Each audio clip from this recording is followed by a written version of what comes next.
Yepyeni bir videodan herkese selamlar, sevgiler dostlar. Nasılsınız? Umarım iyisinizdir. Keyfiniz ve sağlığınız yerindedir. Gördüğünüz üzere çantayı sırtlandım. Artık Zimbabwe'ye veda ediyoruz. Yolculuğumuz Zambiya'ya. Şu an bulunduğum noktayı bir önceki videoyu izleyenler hatırlayacaktır. Burası Victoria Şelalelerini ziyaret ettiğiniz ulusal parkın girişi arkadaşlar. Şuradan hemen gişelerden $58 ücret ödeyerek giriş biletinizi alıyorsunuz ve Victoria Şelalelerini ziyaret edebiliyorsunuz. Aynı zamanda burası Zimbabwe ile Zambiya'nın sınırı. Şimdi bu gördüğünüz yoldan karşı tarafa doğru yürüyeceğim. Öncelikle Zimbabwe'den çıkış yapacağız. Daha sonrasında da Zambiya'ya giriş yapacağız arkadaşlar. Sınırı geçelim, Zambiya maceramız başlasın. Bakalım bizi Zambiya'da neler bekliyor.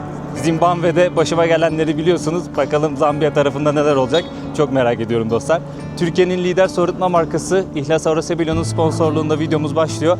Siz de evinizde su arıtma cihazına ihtiyaç duyuyorsanız linki açıklamaya bıraktım. Oradan bakabilirsiniz. Ben sınır kapısına doğru yürüyorum. Elimden geldiğince sizlere sınır kapısında göstermeye çalışacağım. Türkiye'nin lider su arıtma markası Aurosebelion Unique sunar. Helikopter sesi duyuyorsunuz arkadaşlar. Helikopterle şelaleyi yukarıdan izliyorlar. $250-300 civarı bir ücreti var. Kaç dakika sürüyor bilmiyorum ama Victoria şelalelerini yukarıdan helikopterle görebiliyorsunuz. Öyle bir hizmet var. Zimbabwe'den çıkışımı yaptım dostlar. Pasaporta çıkış mührünü vurdurdum. Şimdi Zambiya tarafına doğru yürüyorum. Arada iki ülkenin de kontrol ettiği bir alan var. Burayı yürüyerek geçebilirsiniz. Çok uzun bir mesafe değil.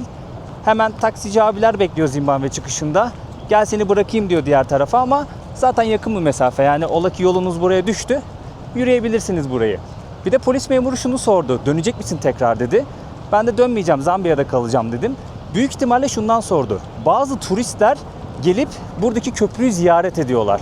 O köprü üzerinden manzarayı izliyorlar, şelaleyi izliyorlar, nehri izliyorlar ve geri Zambiya tarafına girmeden Zimbabwe'ye dönüyorlar. Bildiğim kadarıyla bunu yapabiliyorsunuz. Bu arada bayağı bir su geliyor şelaleden. Bildiğiniz yağmur yağıyor yani buraya. Bunu dilerseniz yapabiliyorsunuz. Yani Zambiya tarafına geçmek istemiyorsanız ama köprüyü yine de görmek istiyorsanız oradaki polislere söylüyorsunuz. Hiç pasaporta çıkış mührü vurdurmadan gelip ziyaret edip geri dönebiliyorsunuz. Ama çok emin değilim. Gelince sorun lütfen. Bir aksilik, bir sıkıntı yaşamayın. Böyle bir durum var. Şimdi orada polisler var. Kamerayı kapatayım dostlar. Köprüyü de göstermek istiyorum sizlere elimden geldiğince. Bakın hemen karşıda köprü. Şu an köprünün üzerindeyim dostlar. Arka tarafta askerler var. O yüzden şöyle dikkatli bir şekilde göstermek istiyorum sizlere. Nehir aşağıda kaldı. Zambezi Nehri. Hemen şu baktığımız tarafta da çıkan su dumanlarını görüyorsunuz. Su buharlarını görüyorsunuz. O da şelaleden çıkan su buharları arkadaşlar. Buradaki tabelada da şu an Zambiya'ya giriyorsunuz yazıyor. Gördüğüm en güzel sınır geçişi olabilir. Şuranın asaletine, güzelliğine baksanıza ya. Gerçekten müthiş bir doğa harikası. Burada da bungee jumping yapıyorlar. Delilik, yemin ediyorum delilik ya. Milyar dolar verseler yapmam şunu bak. Nehre baksana ya, nasıl gürül gürül akıyor. Gördüğüm en güzel sınır geçişi olabilir, açık ara. Zambiya'ya hoş geldik dostlar. Sınır hemen arka tarafımda kaldı. Birazcık uzaklaştım video çekmek için. Çok kolay giriş yaptım ülkeye. Niçin geldiğimi sordu. Kaç gün kalacağımı sordu. Mührü bastı ama kaç gün kalacaksam onun bir gün sonrasına mührü bastı. Yani istediğiniz gün kadar veriyorlar. Bizler vizesiz bir şekilde Zambiya'ya gelebiliyoruz. Sanırım 90 gün gezme hakkımız var. Ama gördüğünüz üzere tam olarak limiti basmıyorlar. Kaç gün kalacaksan o kadar aslında sana kalış süresi veriyor. Gelecek olanlar buna dikkat etsin. Girdik bakalım şimdi ülkeye. Burada taksiciler falan var. $20 çekiyorlar buradan merkeze, Livingstone'un merkezine. $10 kadar düşüyorlar. Şöyle birazcık yürüyeyim dedim. Belki burada tek bir taksi bulursam onunla konuşur, pazarlık yaparım. Ya da böyle minibüs tarzı bir şeyler varsa belki toplu taşımadır. Daha uygun bir şekilde gideriz. Çünkü çok uzak değil, yakın. Bakın dostlar, sınır hemen şurada. Birazcık yürüyorsunuz, tamam mı? Bu durağı buluyorsunuz. Buradan böyle toplu taşıma kalkıyor. $1. Buranın para birimi 20 oluyor arkadaşlar. Şöyle çantayla birlikte gireceğim içeri. Hello, how are you? Thank you so much. Gel abi gel. Bu abimiz sağ olsun yardımcı oldu. $2. Şoför abi diyor ki $2 versen olur mu diyor. Bu abiyle konuştuk. Buranın yerel para birimi bu arada Kwacha. Kwacha. Buranın yerel para birimi Kwacha. 20 Kwacha dedi. O da işte $1.07 yapıyor yani. $1 düz hesap arkadaşlar. Abi diyor ki bak $1 versin diyor. Şoför abi de diyor ki $2 versin diyor. Sorun yok, tam olarak $2 var üstünde. Onu verebilirim, hiç problem yok. Ama şöyle söyleyeyim, yani oradan Ola ki bu sınırı kullananlar oldu. Taksiye 20 dolar, 15 dolar, 10 dolar bayılmayın. Biraz daha yürüyün. 1 dolara, 2 dolara hemen hızlı bir şekilde. Zaten 10 kilometre falan uzakta. Çok uzak değil. Gidebilirsiniz Livingston'ın merkezine. Evet dostlar, şimdi konaklayacağım yere geldim. Odama yerleştim. Kapımızı kilitledik, artık gezebiliriz. Benim odam burası arkadaşlar. Şöyle önümde ufak bir balkon var. 2 tane koltuk, bir tane sehpa atmışlar. Şöyle sizlere balkonundaki çiçekleri de göstereyim. Burası merkezden böyle 2 kilometre dışarıda sessiz sakin bir yer arkadaşlar. Odam burası. 2 tane yatak var. Kahve vesaire koymuşlar. Çay koymuşlar. Gecelik ne kadar ödüyorum buraya? 32 dolar. Tabonina Guest House isminde bir yer. Odanın içerisinde tuvalet banyo yok. Tuvalet banyo hemen burada arkadaşlar. Şu arka tarafta mutfak var. Şöyle bahçeyi göstereyim sizlere. Bahçesi gayet geniş ve güzel. Böyle ortak alan da var. Burada dilediğiniz gibi oturabiliyorsunuz. Kahvaltı dahil bu fiyat arkadaşlar. Burada havuzumuz var. Diğer odalar var. Şehir merkezine böyle 15-20 dakika arası yürüyerek gidebiliyorsunuz. Girişi burası. Ben uzun yıllardır seyahat ediyorum. Genellikle böyle hep son dakika rezervasyon yaparım arkadaşlar. Öyle planlı programlı çok nadir seyahat ederim. O yüzden bazen böyle konaklama seçenekleri biraz daha yüksek fiyatlı olabiliyor ne yazık ki. Bu da benim dezavantajım. Ama ben spontane seyahat etmenin, son dakika karar vermenin konforuna birazcık alıştım. O yüzden böyle plan program yapmak bazen zorluyor beni. Bunu söylemem gerekiyor. Belli başlı yerlerde yüksek fiyatlara ne yazık ki kalabiliyorum. Bazı arkadaşlar yorum yapıyorlar, biraz fazla ödedin sanki diye. Tamamen son dakikadan kaynaklı olarak. Bir de tabii sezon da buna etki ediyor. Durum budur yani arkadaşlar. Hemen yakınımızda bir tane cami var. Şöyle sizlere caminin bahçesini göstermek istiyorum. Şort var, o yüzden caminin içine giremeyeceğim. Şort giydim bugün. Hava çünkü çok sıcak ve eşofmanım artık bayağı bir kirlendi. Caminin en azından bahçesini göstereyim sizlere. Ufak bir cami. Dostlar şöyle caminin içine girmeden, saygısızlık yapmadan buradan göstermek istiyorum sizlere. Ufak bir cami. Şöyle içeriği de göstermiş olayım sizlere, izin aldım. Evet dostlar, artık gezmeye başlayabiliriz. Burası şehrin ana caddesi. Buradan böyle dümdüz gittiğimiz zaman ta sınıra kadar gidiyor. Şimdi burası aşağı yukarı 22-23 milyon arası nüfusa sahip bir ülke. Genç nüfusuyla ön plana çıkıyor arkadaşlar. Biraz böyle araştırma yaptığımda nüfusun neredeyse yarısının 15 yaşın altındaki çocuklardan oluştuğunu gördüm. Yaş ortalaması 17 yazıyordu kaynaklarda. Bu gerçekten yani dünya üzerindeki en genç nüfusa sahip ülkelerden bir tanesi demek. Zambiya bu konuda avantajlı. Genç nüfusu fazla. Ülkedeki ortalama yaş süresi de 65 olarak yazıyordu kaynaklarda. Okuryazarlık olarak Afrika'nın en gelişmiş, en fazla okuryazarlığa sahip ülkelerinden bir tanesiymiş burası. Şimdi burada farklı etnik kökenden halklar var. Onları da anlatacağım sizlere. Bu yerel halkların konuştuğu dil ve lehçe 70'ten fazlaymış arkadaşlar. Bantu dil ailesinden geliyormuş.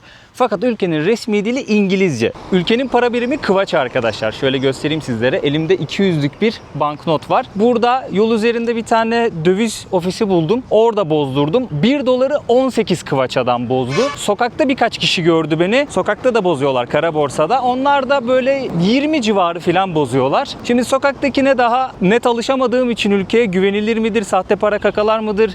Çok fazla bilgi sahibi olmadığım için burası hakkında güvenemedim. Gittim resmi yerden bozdurdum arkadaşlar. Bunu da söylemiş olayım. 1 dolar normalde internet kuru 18.75 ama ben 18'e bozdum. 18 kıvaçaya bozdum. Bir Türk lirasını da hemen söyleyeyim sizlere. Şöyle bir tane program kullanıyorum ben, ismi Currency. Bir Türk lirası da 0.41 kıvaça yapıyormuş bugünün kuruyla. Burada abilerimiz bizim damayı oynuyorlar arkadaşlar. Oyunun ismini sordum. Draft diyorlarmış. Bizim dama. Bu şekilde kendilerine bir oyun tahtası yapmışlar. Plastik içecek kapaklarından taşlar yapmışlar. Bu şekilde oynuyorlar. Seri de oynuyorlar ha. Bak, seri oynanan oyunları severim. Draft diyorlar buna. Zimbabwe'de de vardı buna benzer bir oyun. Hatta aynı oyun. Onlar da metal kapaklarla oynuyorlardı. Buna benzer bir oyun değil, aynısını oynuyorlardı. Ama onun adı farklıydı. Sıkıştı bak. Bak, ona yem etmek zorunda kaldı. Kim kazanacak çok merak ettim ya.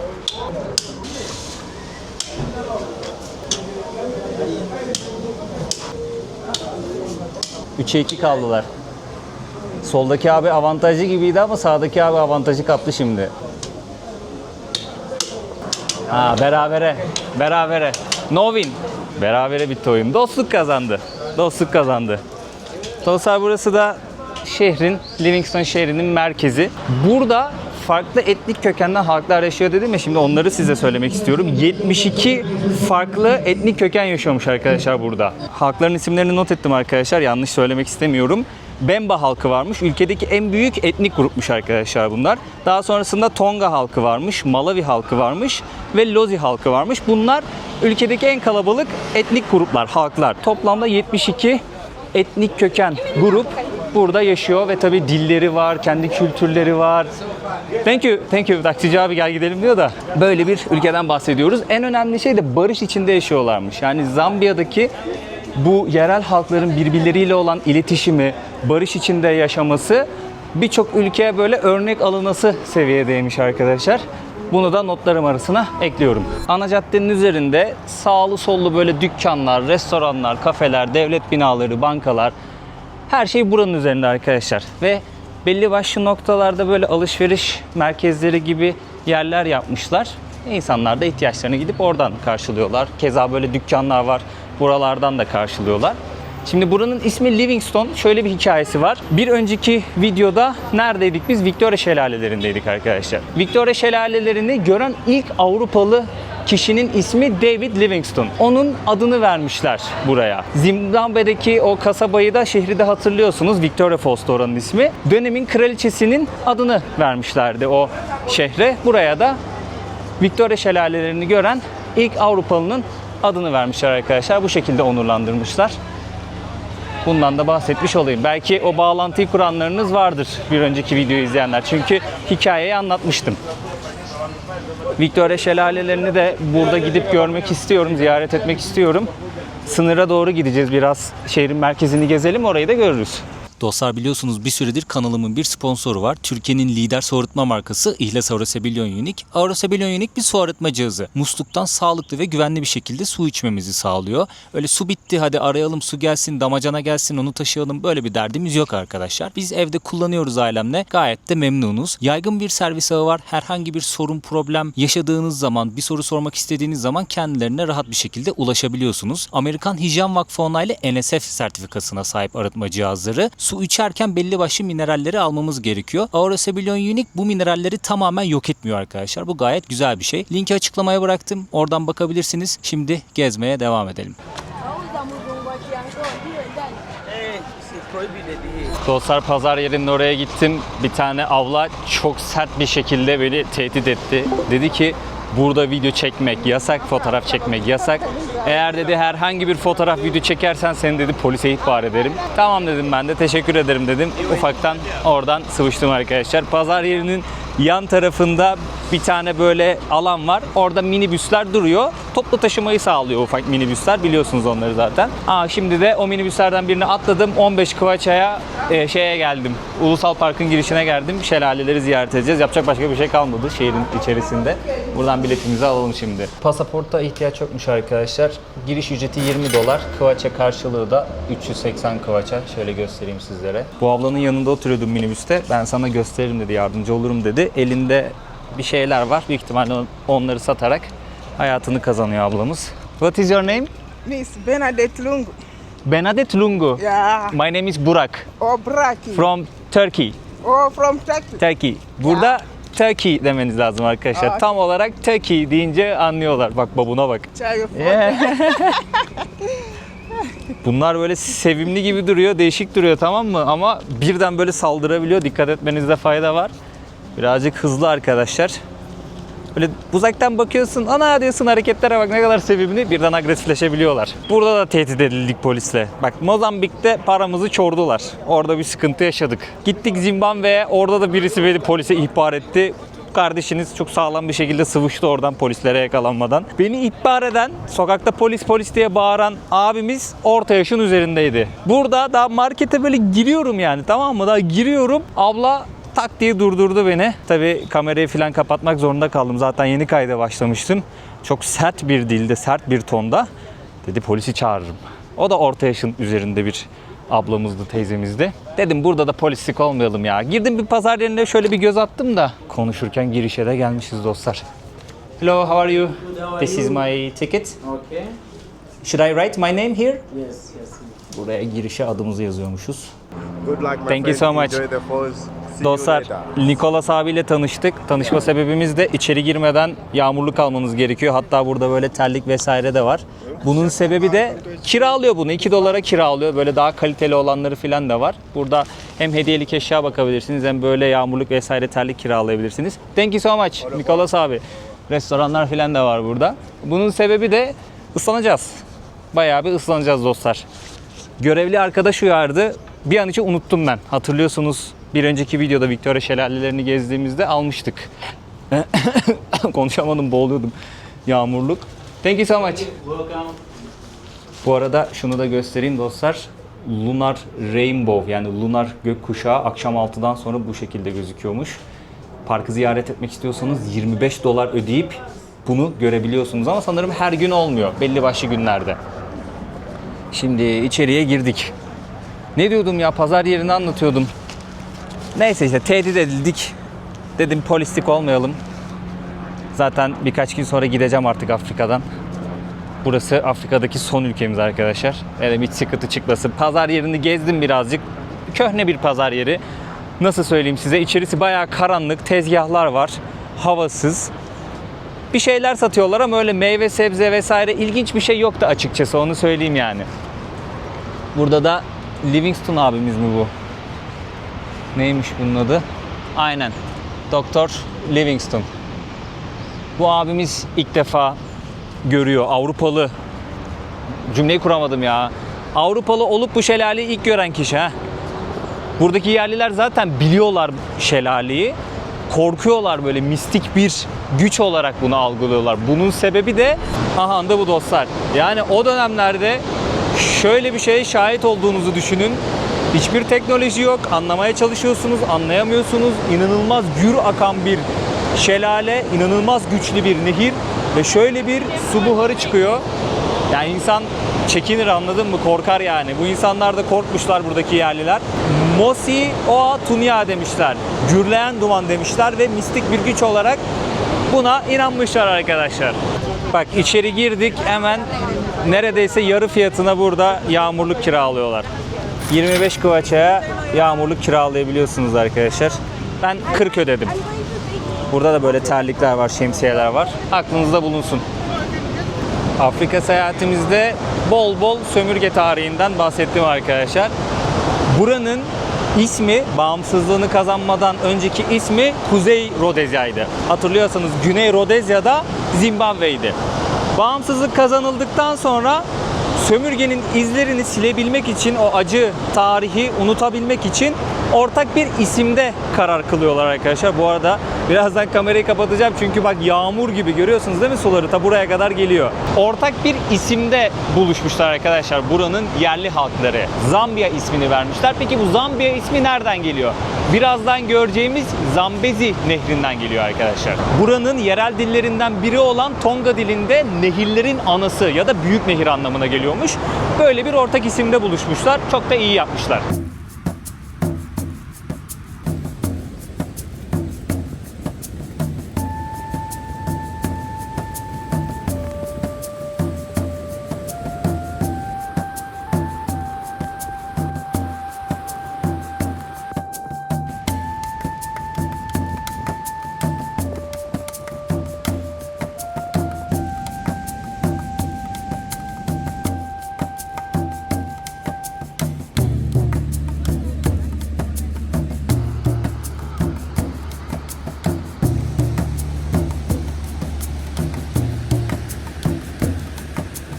Dostlar bir ıslanmışım size anlatamam. Knife Edge isminde bir tane köprüden geçtim. Böyle bir şey olamaz. Tamamıyla hissediyorsunuz şelaleyi bak. Sanki dibinizde böyle gürülüyor, tamam mı? Bütün su parçalarını hissediyorsunuz.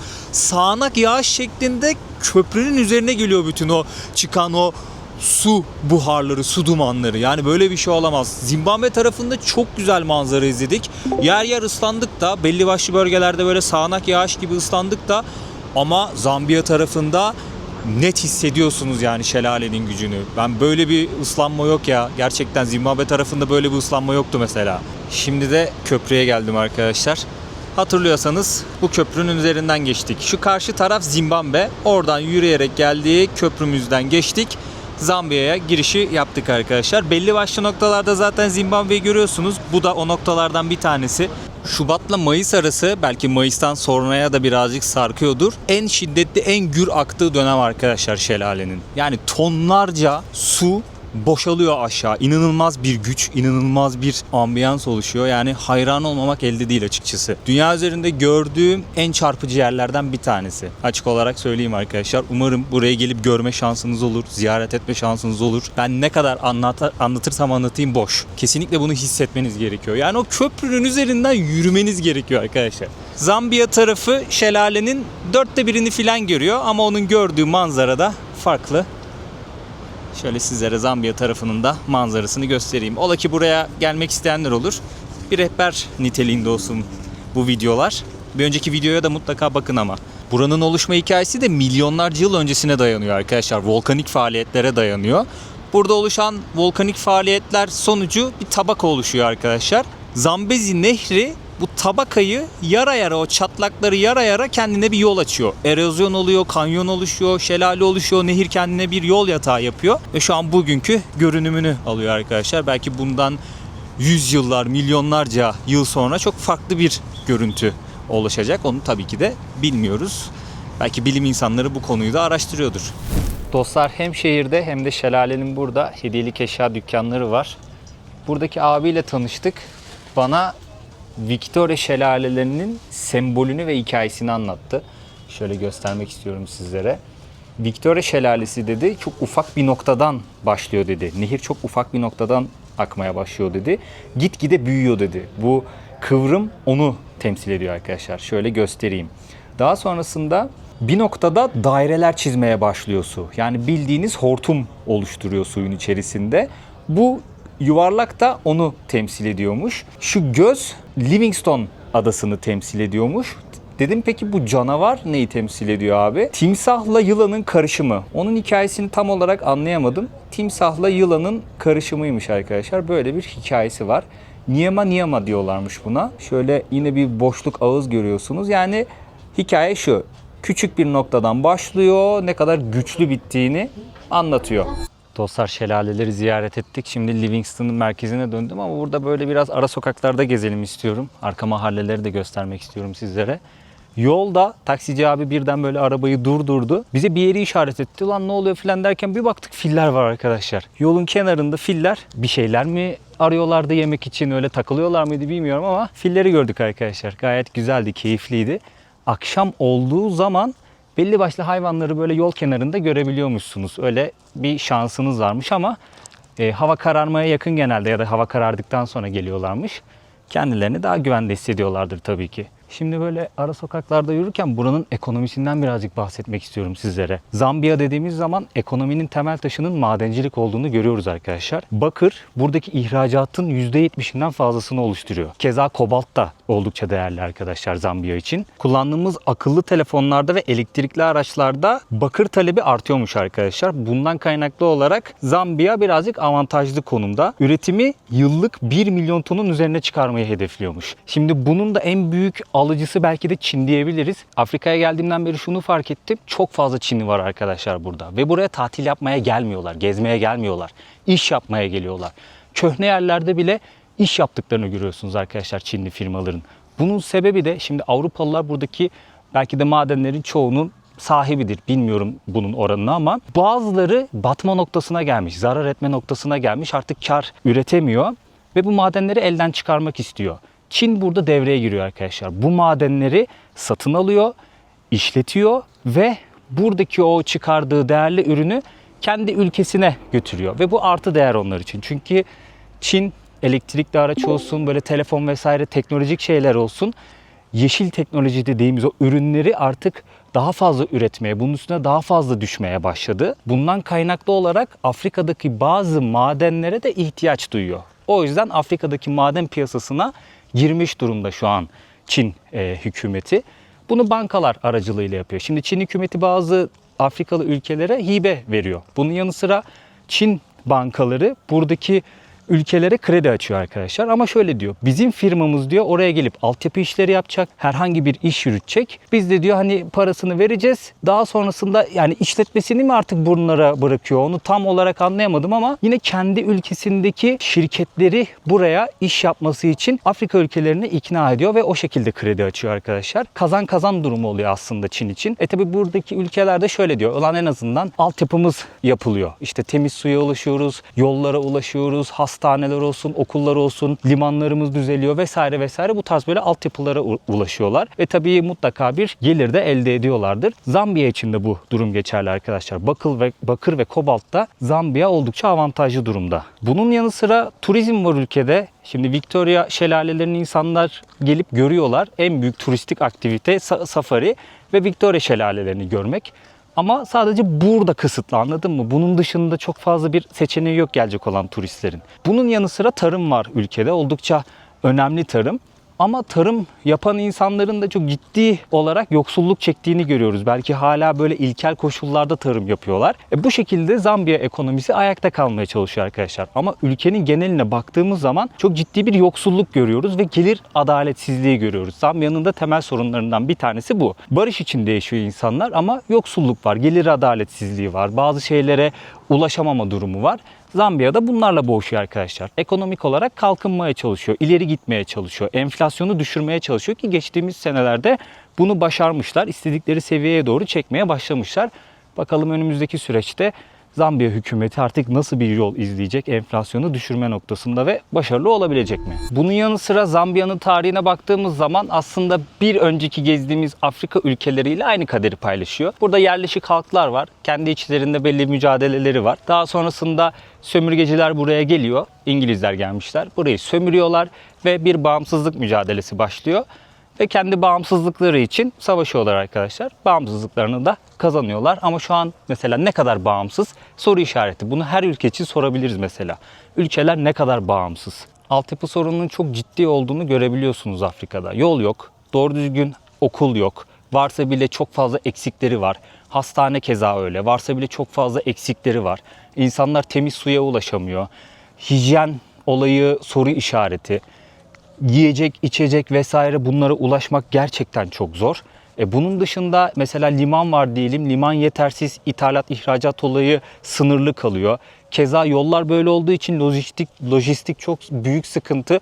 Öyle olunca gelecek olan tır bir günde değil de 5 günde 4 günde geliyor mesela. Maliyet artıyor. Ülke iklimi belli, yetişen ürün belli.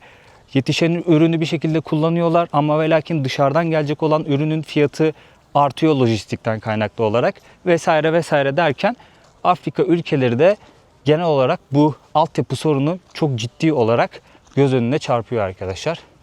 Maalesef buradaki gerçeklik de bu. Dostlar şimdi bir tane kafeye geldim. Buranın yerel lezzetlerinden Shima'yı deneyeceğiz. Kafeye geldim. Dedim ki ben yerel bir lezzet denemek istiyorum. Bana ne önerebilirsiniz? Shima'yı söylediler. Yanına domates sosu söylediler. Salata ve balık arkadaşlar. Shima dediğim aslında Zimbabwe'de biz bunu denemiştik. Beyaz mısır ununu suyla harmanlıyorlar. Böyle biraz katı ve elinizle rahatlıkla böyle şekilden şekile sokabileceğiniz bir forma getiriyorlar. Aslında bizim ekmek mantığı gibi düşünebilirsiniz. Bizim ekmeğin içi gibi yumuşaklığı, öyle söyleyeyim sizlere. Hamurumsu değişik bir şey. Ortasını böyle parmakla deliyorlar. İşte balık olsun, tavuk olsun, et olsun, sos olsun, salata olsun. Onu ekleyip o şekilde yiyorlar. Ben elle yemeyeceğim. Zimbabwe'de de çatal ve bıçak kullanmıştım. Burada da keza öyle yiyeceğim. Yanına bir de balık var dedi abla. Biz dedi bu tabağı geleneksel olarak hani önerebilirim dedi. Yiyoruz dedi. Domates sosuna da batıralım. Bu balık da kuvvetle muhtemel Zambezi nehrindendir arkadaşlar. Afiyet olsun. Balık çok lezzetli. Domates sosu zaten müthiş arkadaşlar. Ben çok severim domates sosunu. Bu Shima'da Zimbabwe'de yediğim, orada adı neydi? Sadza'ydı. Orada sadza diyorlar buna. Ondan daha hafif ve kıvamı daha iyi. Bu daha çok hoşuma gitti. Şöyle domates sosuna batıralım, bunu yiyelim. Masaya bir de şöyle bir şey getirdiler arkadaşlar. Limonlu su var bunun içerisinde. Bu teneke kaselerin içinde getiriyorlar. Limonlu suyla siz elinizi yıkıyorsunuz. Bakteridir vesairedir artık ne varsa gidiyordur o limonlu suyla. Bunun fiyatı 240 kvaç arkadaşlar. Afiyet olsun. Dostlar, Livingston'un merkezinde gerçekten yapacak hiçbir şey yok. Bir tane böyle hediyelik eşya dükkanlarının olduğu bir market var. Onun dışında müze var. Gezebileceğiniz başka hiçbir yer yok arkadaşlar. Safari'ye çıkıyorlar burada. Köyleri ziyaret ediyorlar. Çevrede böyle bir iki tane köy var. Turistik aktivite yapıyor köyler. Oraları ziyaret ediyorlar. Bunun dışında işte şansımıza yolda fil denk geldi. İşte safariye çıkmasanız bile belli başlı hayvanları sokakta görebiliyorsunuz arkadaşlar. Yani sınıra doğru giderseniz o taraflarda görebiliyorsunuz onların yaşam alanı. Bunun dışında ne yapıyorlar işte? Şelaleyi ziyaret ediyorlar. Pek de yapacak bir şey yok. Ben de baktım yapacak bir şey yok. Çok da fazla videoyu uzatmak istemedim. Geldim en azından burada birazcık dinleneyim. Video falan editleyeyim. Böyleydi dostlar. Livingston'da gezmiş olduk. Zambiya'ya da bir başlangıç yapmış olduk. Şimdi yarın bir tane köye gitmek istiyorum ya da kafamda bir şey var. Bakayım içime sinerse bir video daha Zambiya'dan çekeceğim dostlar. Ama hiç içime sinmezse direkt başka bir ülkeye bağlanabiliriz. Afrika seyahatimizi bitirmiş de olabiliriz bu video ile birlikte. Bakalım onu bir sonraki videoda göreceğiz dostlar. Afrika'da mı kalacağım? Bir videoluk daha Zambiya'da farklı bir yer mi göreceğiz? Ki görürüz diye düşünüyorum. Ya da bambaşka bir macera, bambaşka bir ülkenin kapıları açılmış olacak dostlar. Bakalım. Kendinize çok iyi bakın. Bir sonraki videoda görüşmek üzere. Kanala abone olmayı unutmayın lütfen. Böylelikle beni desteklemiş olursunuz. Çok büyük destek olmuş olursunuz. Videoyu beğenmeyi ve bir de fikirlerinizi, yorumlarınızı yazmayı unutmayın lütfen. Bu esnada ben de geldim kaldığım yere. Birazcık balkon sefası yapalım. Görüşürüz. Kendinize dikkat edin. Türkiye'nin lider su arıtma markası Aura Sebilon Unique sundu.